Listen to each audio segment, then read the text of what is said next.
اب ان کو اتنے کپڑے جوڑوں کی ضرورت نہیں، بوڑھوں کا تو ایک چارپائی اور ایک لحاف میں بھی گزارا ہو جاتا ہے۔ اب بوڑھوں کو ضرورت پڑی ہے کہ اولاد انہیں ٹائم دے، کوئی آدھا گھنٹہ ان کی چارپائی پہ بیٹھے، کچھ ان سے کوئی بات چیت تو کرے۔ سارا زمانہ ہی مصروف ہو گیا یار، کسی کے پاس وقت ہی نہیں کسی کو دینے کے لیے، اشک شوئی کا فریضہ ہی کوئی سر انجام نہیں دیتا۔ احساس، طبیعت میں احساس کریں، اگر تو پراڈو پہ بیٹھا ہے تو کلٹس والا بھی انسان ہوتا ہے، اور اگر تو بیٹھا ہے نا جی ایل آئی پہ تو بھائی موٹر سائیکل والا بھی بندہ ہی ہوتا ہے، اسے بھی احساس انسان ہی سمجھا کر۔ اور اگر تو نے 5.5 لاکھ کی ہیوی بائک خرید لیا تو سائیکل والے بھی انسان ہی ہوتے ہیں، ان کا بھی خیال کر۔ اپنی زندگی میں دوسروں کو بھی دیکھیں، احساس پیدا کریں۔ یہ ہمیں ہمارے رسول نے بیان فرمایا ہے، یہ ہمیں ہمارے نبی نے سکھایا ہے۔ اور احساس کی شدت، میں پتہ کیا دیکھتا ہوں، یہ حضور کی سیرت پڑھتا ہوں نا تو میرے ذہن میں ایک جملہ بار بار آتا ہے، نبی پاک صلی اللہ علیہ وسلم تک نا رسائی بڑی آسان تھی لوگوں کی، رسائی بڑی، ہوں تو جنہ پروٹوکول وزیر دا ہے اُنہ ہی پیر دا ہے۔ 10 بندے ادھر نے تے 5 بندے پیچھا ہو جاؤ، پیچھا ہو جاؤ، یہ کھان لگی ہے کچھ ہے، کیا ہونے لگا ہے؟ کچھ نہیں ہوتا، کوئی کھانے نہیں لگا۔ لوگ تبرک کے لیے اگر ہاتھ لگائیں گے تو مر جائے گا کوئی، نکلیں ان چیزوں سے باہر۔ اگر آج ایم این اے ٹائم نہیں دے رہا تو پیر صاحب کہاں وقت دے رہے ہیں؟ وہ بھی تگڑا آجے وڈی کار آلا تو میرے ورگے پیر صاحب اٹھ کے استقبال کرنے رہتی بھی تو میری خواب آیا سے تے ماڑا آجے تو ان پوچھتے لنگر کھادا ہی، لنگر کھا پھر تیرے نال ملاقات کرنے ہوں تے لنگر بھی 6 قسمہ دا پکدا ہے۔ عجیب تماشا لگ گیا ہے، سے باہر نکلیں، باہر آئیں ان چیزوں سے، اور دیکھیں کتنے لوگ ہیں جو آپ کے تھوڑے سے آگے بڑھنے سے آپ کی، اور کئی غریب لوگ ہیں جن کو ہم نے ٹائم نہیں دیا تو عقیدہ بدل گئے، نظریہ بدل گئے۔ اگر آپ ٹائم دیتے، ان سے حسن سلوک کرتے، میں یہ سب معزز لوگ ہیں، میں اس طرح کی تنقید کا قائل نہیں ہوں کہ جس میں بہت ساری جگہوں پہ یہ ایسا کام کرتے ہیں جس سے مسلک کو بڑا حسین فائدہ ہوتا ہے، میں اس طرح کی تنقید کا قائل نہیں، لیکن میرا خیال یہ ہے کہ بہت سارے محفلیں کرانے والے ایسے تھے جن کی حوصلہ شکنی ہوئی تو محفلیں کرانی چھوڑ گئے، بہت سارا کام رہ گیا دین کا، بہت سارا۔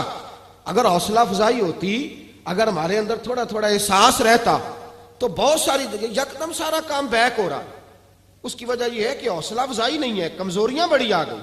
سنیں اور یاد رکھیں، حضرت انس بن مالک رضی اللہ تعالیٰ عنہ فرماتے ہیں میں زندگی میں رویا کبھی نہیں تھا، کیونکہ میں جب حضور کی غلامی میں آیا تو بچہ تھا اور ابھی مجھے رونے کے طریقے نہیں آتے تھے۔ پر عاشق دا کام ہی رونا توڑا تے بنا رویوں نہیں منظوری، اے عاشق سدا ہی روندے رہندے پاویں وصل ہوئے تے پاویں دوری۔ بہرحال میں بات جلدی سمیٹ دوں گا، آ رہا ہوں سمیٹنے کے جانب۔ پیغام میں نے دے دیا، جو میں نے بات شروع میں کی تھی وہ آپ کی خدمت میں عرض کر دی میں نے، میرا میسج یہی تھا، سمجھیے۔ حضرت انس کہتے میں بچپن میرا تھا تو میں کبھی رویا نہیں تھا، توجہ ہے میری بات پر؟ فرماتے میں روتا نہیں تھا، بچے تو روتے نا، ٹافی نہ ملے روٹی نہ ملے، لیکن آپ نسائی شریف اور طبرانی پڑھیے، حضرت انس کہتے میں چھوٹی عمر میں ایک دن رو پڑا۔ کس دن؟ فرماتے ہیں بدر کے قیدی آئے اور چونکہ صحابہ سے انہوں نے بڑا ظلم کیا تھا، بڑا مارا تھا قریش مکہ نے، ہم نے تو مار کھائی نہیں نا۔ حالانکہ دین کی سچائی یہ ہے، بخاری شریف میں میرے نبی پاک نے فرمایا جو مجھ سے سچا پیار کرے اس کی طرف مصیبتیں دوڑ کے آیا کرتی، یہ سچائی ہے دین کی، اور صحیح بخاری میں متواتر درجے کی حدیث ہے۔ حضرت انس بن مالک فرماتے ہیں میں رویا نہیں تھا اور بڑا ستایا تھا مکے والوں نے، تو آج قیدی ہو کے جب لائے گئے نا تو نبی پاک صلی اللہ علیہ وسلم کے غلاموں نے ذرا زور زور سے رسیاں باندھی، حضرت بلال بھی کہتے ذرا زور سے باندھو، انہیں بڑا ستایا تھا انہوں نے۔ محبوب پاک اپنی خوابگاہ میں چلے گئے آرام کرنے۔ حضرت انس کہتے ہیں میں آدھی رات کے وقت اٹھ کے مسجد آیا تو نبی پاک بے چینی کے عالم میں کبھی ادھر جاتے کبھی ادھر جاتے، کبھی بیٹھتے کبھی اٹھتے، تو میں نے آگے بڑھ کے کہا یا رسول اللہ آقا کوئی طبیعت مبارک میں تکلیف تو نہیں، پریشانی تو نہیں؟ فرماتے ہیں میں نے سوال کیا تو حضور کی آنکھوں میں آنسو آ گئے، نبی پاک روئے۔ فرمایا انس یار تم نے ان کافروں کی رسیاں کس کے باندھ دی ہیں، یہ ہائے ہائے کرتے ہیں تو مجھے نیند نہیں آتی، بلاؤ ابو بکر صدیق کو، فاروق اعظم کو، مولا علی کو، ان کو بلاؤ، ان سے کہو ان کی رسیاں ذرا ڈھیلی کر دیں، یہ ڈھب سے سو جائیں گے تو میں بھی سو جاؤں گا، بلاؤ۔ حضرت انس کہتے ہیں میں کبھی نہیں رویا تھا، پر مصطفیٰ کا جملہ سنا تو بچپن میں میرے آنسو نکل گئے. حضور اتنا احساس، اور ان لوگوں کا جنہوں نے اتنا ظلم کیا ہے، احساس ختم ہوتا جا رہا ہے. معاشرہ دکھوں کا شکار ہے، آزمائشیں اتنی زیادہ ہیں. اصل میں ہم جو لوگ ہیں نا تھوڑے گاڑیوں میں گھومنے والے، ہمیں یہ احساس نہیں رہا کہ آج بھی کچھ اماں ایسی ہیں، آج بھی کچھ مائیں ایسی ہیں جن کے بیٹے منت کرتے ہیں کہ یار یہ موبائل میرا 3000 کا ہے پر چلو 3500 کا لے لو، میری اماں کی دعائی آنے والی ہے ابھی بھی یہ رنگ ہے. چونکہ مجھے نہیں نا پتا، میں کار میں گھومتا ہوں، مجھے کیا پتا کہ ساروکی سے گجرانوالہ کا کرایہ کتنا ہے، اور مجھے کیا پتا کہ اگر کسی نے جانا ہو گجرات تو بسیں کتنی بدلنی پڑتی ہیں. یہ احساس تو اسے ہوگا جو جائے گا. احساس زندگی میں پیدا کرے. یہ احساس ہمیں ہمارے رسول نے عطا فرمایا. یہ احساس کی دولت نبی پاک نے ہمیں دی ہے. حضرت ام ہانی رضی اللہ تعالیٰ عنہ مولا علی شیر خدا کی ہمشیرہ ہے. آپ فرماتی ہیں جس دن مکہ فتح ہوا تو میں اپنے بچوں کو لے کے گھر میں بیٹھ گئی، تو میں اپنے بچوں کو نبی پاک کے بچپن کی باتیں سنانے لگی، چونکہ جناب ابو طالب کے گھر میں پرورش پائی تھی. تو حضرت ام ہانی کہتی میں اپنے بچوں کو بتا رہی تھی، میں کہہ رہی تھی میرا بھائی بچپن میں ہی بڑا عظیم تھا، میرے بھائی کی چھوٹے ہوتے بھی عادتیں بڑی اعلیٰ تھی، میں بتا رہی تھی. تو میرے ایک بچے نے مجھ سے پوچھا کہ امی ماموں ہمارے گھر بھی آئیں گے، ماموں آئیں گے؟ جناب ام ہانی کہتی میں غریبنی تھی، خامن میرا ویسے چھوڑ کے چلا گیا کلمہ پڑھنے کی وجہ سے. تو میں نے اپنے بچوں کی طرف دیکھا تو میں اب دل میں خیال تھا کہ اب تو میرے محبوب مکے کے فاتح بن کے آئے ہیں تو کسی بڑی حویلی میں بیٹھیں گے. اب تو دائیں بائیں آگے پیچھے لائنیں ہوں گی تو بڑی جگہ چاہیے نا، بڑی جگہ. آج نبی پاک صلی اللہ علیہ وسلم کا دربار سجے گا. تو جناب ام ہانی رضی اللہ تعالیٰ عنہ فرماتی ہیں میرے بچوں نے پوچھا تو میں رو پڑی. میں نے کہا آئیں گے تمہارے ماموں، کیوں نہیں آنا، میرے بھائی ہیں، آئیں گے، ضرور آئیں گے، ذرا کام نمٹا لیں. اور فرماتی ہیں ساتھ ہی آنسو تھے کہ بڑا سارا گھر ہو تو حضور آئیں. سارا مکہ آج غلام بن گیا ہے، 10,000 کا لشکر مدینے سے آیا ہے، میرا چھوٹا سا گھر ہے، کہاں بٹھاؤں گی. فرماتی ہے میں رو ہی رہی تھی کہ میرے دروازے پہ دستک ہوئی اور میں نے بے دل ہو کے دروازہ کھولا. کون ہے دروازے پہ؟ تو کہتے ہیں دھیمی سی آواز آئی ام ہانی دروازہ کھول، میں محمد عربی تیرے دروازے پہ کھڑا. جناب ام ہانی فرماتی جھٹ سے میں نے دروازہ کھولا تو دریا آنسوؤں کا بہا. تو میرے پاس تو ٹوٹی چٹائی تھی، پرانا تکیہ، کھجور کی چھال، نرم و نازک بھی نہیں، میں نے بچھایا. تو محبوب پاک نے فرمایا سارا مکہ دعوتیں دے رہا تھا میرے گھر آئے. تو میں نے کہا کیوں کسی کے گھر جاؤ، میری اپنی بہن جو موجود ہے، میں یہاں بیٹھوں گا کھول کے. اور پھر فرمایا چل میرے لیے کھانا لا، بے تکلفی سے. فرمایا جس آرام سے یہاں بیٹھ سکتا ہوں کہیں اور تو نہیں نہ بیٹھ سکتا، کھانا لاؤ. جناب ام ہانی فرماتی ہیں کل کی پڑی ہوئی روٹی لائی، تھوڑا سا سرکہ، پر ایسا کوئی محبوب کہیں ہوگا نہ کہیں ہے، بیٹھا ہے چٹائی پہ مگر عرش نشیں ہے. محبوب پاک صلی اللہ علیہ وسلم نے بڑی رغبت سے کھایا سرکہ، شہد. اور پھر میرے محبوب نے فرمایا بیٹھ جا، چل تو کوئی بات سنا میرے والد عبداللہ کی، اور میں تجھے بات سناتا ہوں اپنی اماں آمنہ کی. چلو اپنوں کی کوئی باتیں کرتے ہیں. ساری رات ہی بیت گئی. احساس کی دولت. بھائی گزر جاتا ہے بہن کے محلے سے، پر 10 منٹ ٹائم نہیں کہ چلو بیچاری سے مل لوں. میں اکثر کہتا ہوں میرے جیسے پیر کو کڑکتا نوٹ 5,000 کا دو نا پیر صاحب دعا کرنا، انہیں دعا رٹی پکی ہوئی، اللہ بھلا کرے اللہ خیر کرے، سارے نے ایک ہی ہے الا ماشاء اللہ. اور بہن کو کبھی پرانا جوڑا بھی دیا ہو نا اٹھا کے پرانا، تو وہ ساری رات آنسوؤں سے دعا مانگتی رہتی ہے یا اللہ میرے بھائی کی خیر کرنا، یا اللہ میرے بھائی کی خیر. یہ احساس رشتوں کا، تعلقات کا، یہ میرے نبی پاک کی سیرت ہے. محرم شریف کا مہینہ ہے، مجھے ارشاد فرمایا جا رہا تھا کہ کچھ ذکر اہل بیت بھی ہو جائے. وقت نہیں ہے کہ میں کوئی بات ایسی چھیڑوں، لیکن یزید جامع مسجد دمشق کا خطیب تھا، جمعہ پڑھاتا تھا. توجہ ہے میری بات پر؟ یزید خطیب تھا، پگڑی باندھتا تھا، جمعے پڑھاتا تھا. کیوں نکلے امام حسین اس کے خلاف؟ شاہ عبدالعزیز محدث دہلوی کو پڑھ لیں، البدایہ پڑھ لیں، ابن اسیر پڑھ لیں، تبری پڑھ لیں، ابن کثیر، کوئی سی بھی کتاب تاریخ کی جو معتبر کتابیں، مدینے سے کربلا تک اور کربلا سے بیضا تک اور مقام بیضا تھے جناب سیدنا امام حسین کی شہادت تک، جہاں بھی امام حسین نے خطبہ دیا ہے آپ نے فرمایا یزید چونکہ شرابی ہے، چونکہ مجرے دیکھتا ہے، چونکہ اللہ کے حلال کو حرام اور حرام کو حلال کہتا ہے، لہذا مسلمانوں کا حکمران بن سکتا۔ اور شاہ عبدالعزیز صاحب نے لکھا ہے کہ ایک دفعہ حضرت امیر معاویہ رضی اللہ تعالیٰ عنہ کے زمانے میں وہ مدینے کے مضافات میں کسی گاؤں میں آیا تھا، تو امام حسین نے اپنی آنکھوں سے اسے شراب پیتے دیکھا تھا، تو امام حسین نے فرمایا شرابی اور مجرے دیکھنے والا یہ حکمران بن سکتا؟ ہمارے حکمران پتہ کس طرح کا پاکستان چاہتے ہیں؟ جس طرح کا دبئی میں ہے۔ شیخ زید اسلامک سینٹر میں جاؤ، سونی مسجد، بہترین اے سی، کھجوریں بھی، پانی بھی، مشروب بھی سارے پیو، پر 3 کلومیٹر پہ کلب بھی بنا ہوا ہے۔ یہ والا اسلام یزید چاہتا تھا، کہتا سی تہاڈی نماز تو نہیں ڈک دے، تانوں سونی مسجد پا کے دینے ہیں، تسی ساڈی شراب نہ ڈکیا جے۔ امام حسین نے فرمایا یہ میرے نانا کا دین ہے، اس میں گڑبڑ ہو سکتی؟ اللہ کہتا ہے وَلَا تَلْبِسُوا الْحَقَّ بِالْبَاطِلِ وَتَكْتُمُوا الْحَقَّ وَأَنْتُمْ تَعْلَمُونَ۔ نہ حق کو باطل میں ملاؤ گے نہ حق چھپاؤ گے، اس میں تمہیں حق اور باطل کو ایک کرنے کی بھی اجازت۔ سنو بھائی، امام حسین شرابی کے خلاف اٹھیں، زانی، بدکار اور مجرے دیکھنے والوں کے خلاف اٹھیں۔ دنیا دھوکہ کھا جاتی ہے، کھا جائے کوئی حرج نہیں، کھا جاتی ہے دھوکہ، روپ بدل بدل کے آؤ، رب کریم کو کیسے دھوکہ دو گے؟ اگر بہت بڑے شرابی اور بدکار کے نیچے چھوٹی فوٹو تیری میری بھی لگی ہوئی ہے نا، تو 10 محرم کو دیگ پکانے کا کوئی مطلب نہیں۔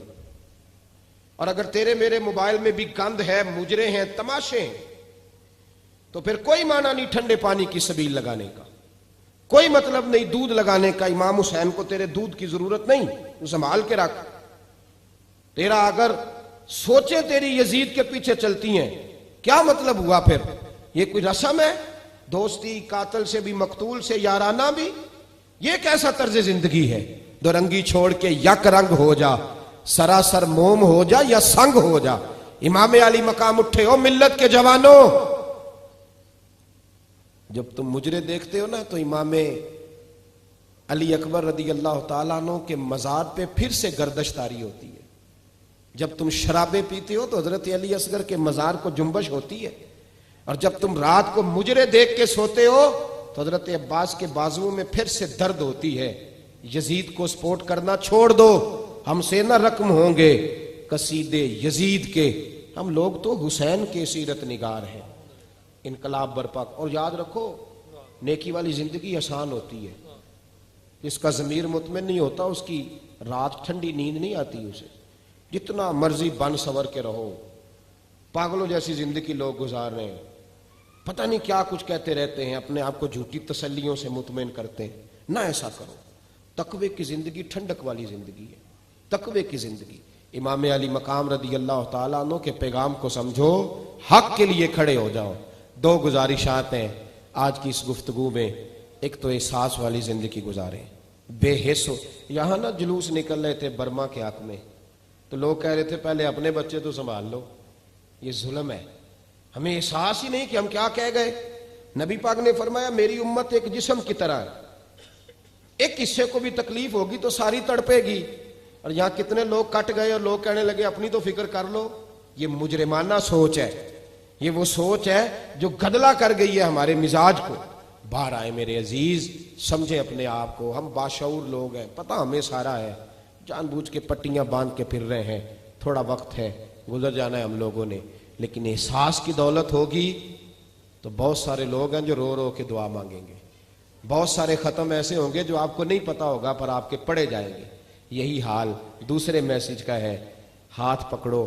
70 لاکھ پاکستانی نشہ کرتے، 70 لاکھ، اور کتنے گھر اجڑتے ہیں اس نشے سے۔ یہ تو لکھ دیا 8 اکتوبر کے آپ کے پاکستان کے نمائندوں نے اخباروں میں کہ 70 لاکھ پاکستانی نشہ کرتے ہیں، یہ نہیں بتایا انہیں دیتا کون ہے۔ کسی دانشور نے کہا تھا کہ دشمن سے بدلہ لینا آسان ہے کہ اس کے بچے کو قتل کر دو، لیکن بڑا بدلہ یہ ہے کہ اسے نشے پہ لگا دو تاکہ وہ روز اس کا باپ مرے. یہ ملت روز مرتی ہے اس لیے کہ 70 لاکھ لوگ نشہ کرتے ہیں اور سب سے زیادہ نوجوانوں کی تعداد ہے. یہ امام حسین کی سوچ سے بغاوت اور یزید کی سپورٹ ہے. باہر آؤ ان چیزوں سے. یہ بڑا خوبصورت پنڈال ہے. اللہ آپ کو ہمیشہ سلامت رکھے اور ان خوبصورتیوں کی اللہ توفیق عطا فرمائے. لیکن میرے بھائیوں اپنی سوچ میں مزاج میں حسینیت بھی لائیں اور محبوب کا دیا ہوا احساس بھی لائیں. ہمیشہ مدحت خیر الانام میں گزرے. دعا ہے یہ عمر درود و سلام میں گزرے.